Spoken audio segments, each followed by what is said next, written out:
हा जो आरोप जो आहे हा खरोखर अतिशय भयंकर असा आरोप आहे आणि याची खरं म्हणजे जे आहे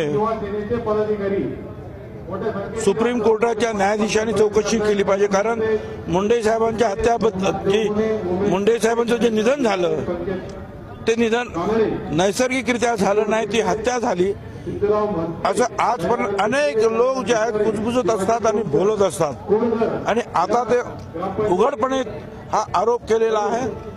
त्याच्यामुळे आणि त्यांनी डिटेल माहिती दिलेली आहे, त्यामुळे याची पूर्णपणे चौकशी झाली पाहिजे आणि चौकशी जर होत नसेल तर या देशातील जनतेनं उठाव करून ती चौकशी करायला भाग पाडलं पाहिजे।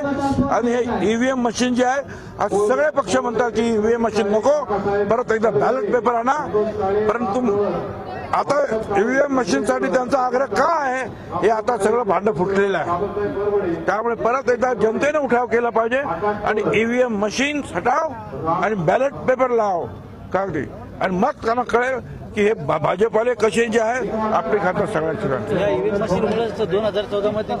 अर्थ याचा अर्थ त्यातला आतला मनुष्य सांगतो, एवढी माहिती देतोय आणि ते सगळ्या जगामध्ये त्यांनी ही बातमी तर गेली आहे। आणखी काय पाहिजे आपल्याला?